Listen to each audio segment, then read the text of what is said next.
Assalamualaikum warahmatullahi wabarakatuh. Ini negara pertama yang mengakui kedaulatan Indonesia.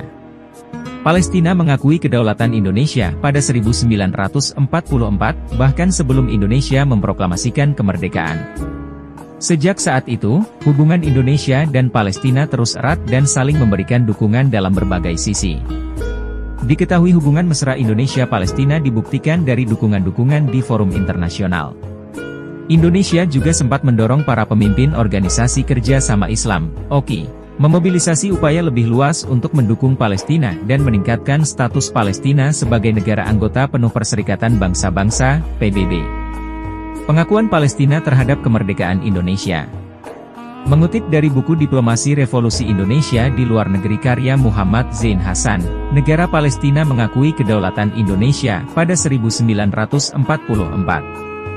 Saat itu, Mufti Besar Palestina Syekh Muhammad Amin Al-Husaini dan seorang saudagar kaya Palestina, Muhammad Ali Taher menyiarkan dukungan rakyat Palestina untuk kemerdekaan Indonesia melalui siaran radio dan media berbahasa Arab pada 6 September 1944.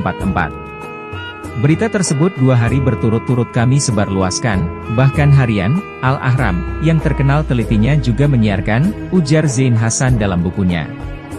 Dukungan kedua tokoh ini tak berhenti sampai di situ. Mereka aktif melobi negara-negara di kawasan Timur Tengah yang berdaulat di Liga Arab untuk mengakui kemerdekaan Indonesia. Dukungan saudagar Palestina untuk kemerdekaan Indonesia. Sejak negara Palestina mengakui kedaulatan Indonesia pada 1944, dukungan terus mengalir. Bahkan salah seorang saudagar kaya raya Palestina, Ali Taher rela mengeluarkan kekayaannya untuk kemerdekaan. Terimalah semua kekayaan saya ini untuk memenangkan perjuangan Indonesia, katanya kepada Zain Hasan saat awal terjadinya agresi militer dua Belanda di Indonesia, sekitar Desember 1948. Sosok Ali Taher dikenal sebagai Raja Media Palestina dan sangat mencintai Indonesia, terbukti dengan kedekatannya dengan para pejuang Indonesia di Timur Tengah. Sejumlah media cetak Palestina yang dimiliki Ali Taher antara lain, Asyura, Al-Shabab, Al-Minhaj dan Al-Alam Al-Masri. Suatu hari dia menarik saya ke Bank Arabia dan mengeluarkan semua uangnya yang tersimpan di dalam bank itu dan kemudian memberikan kepada saya tanpa meminta tanda bukti penerimaan, ungkap Zain.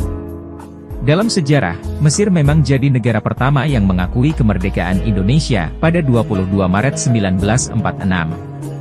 Namun pengakuan ini tak lepas dari peran para tokoh Palestina dan panitia Pusat Perkumpulan Kemerdekaan Indonesia, yang diketuai oleh Muhammad Zain Hasan. Pada 9 Juni 1947, Mesir mengadakan pengakuan atas kemerdekaan dan kedaulatan Republik Indonesia yang dihadiri Ketua Delegasi RI, Haji Agus Salim, Mufti Palestina Syekh Muhammad Amin Al-Husaini, Menteri Luar Negeri Kerajaan Arab Saudi, Pangeran Faisal.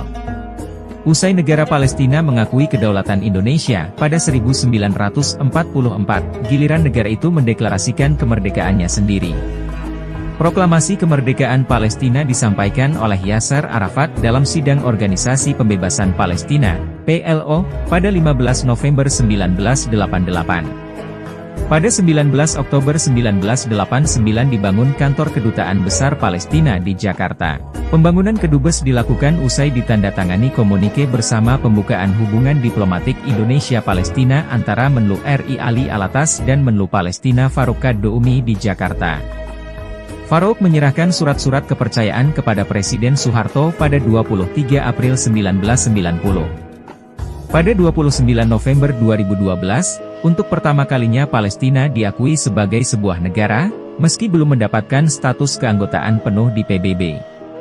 Setelah negara Palestina mengakui kedaulatan Indonesia pada 1944, Indonesia terus mendukung Palestina hingga kini. Tidak hanya faktor historis, faktor kemanusiaan menjadi alasan mengapa Indonesia hubungannya erat dengan Palestina. Bahkan sering membantu rakyat Palestina dengan berbagai bentuk. Sebab, tidak ada ajaran agama maupun konstitusi negara yang mengajarkan penjajahan, penganiayaan dan pembunuhan terhadap warga sipil.